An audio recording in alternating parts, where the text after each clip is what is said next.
volume to mesh. Now, to make volume to mesh, we need to do something first. Let's add a volume, an empty volume, and on the volume, select the volume, we're going to add mesh to volume and select the cube, for instance. Now if we hide the cube, you'll see there is like a mesh, like a cloud. Now what we're going to do is we're going to add another shape, like let's say a cube again. Go to the volume and we're going to add a texture to the volume.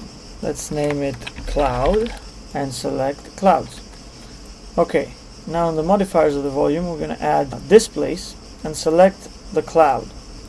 So now, as you can see, which is pretty cool, you have a cloud. But maybe you wanted this to be like a smoke effect on a miniature that you're going to print.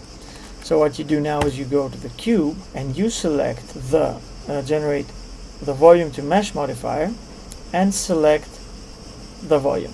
And now it becomes a solid object. You can move it around while the modifiers are there.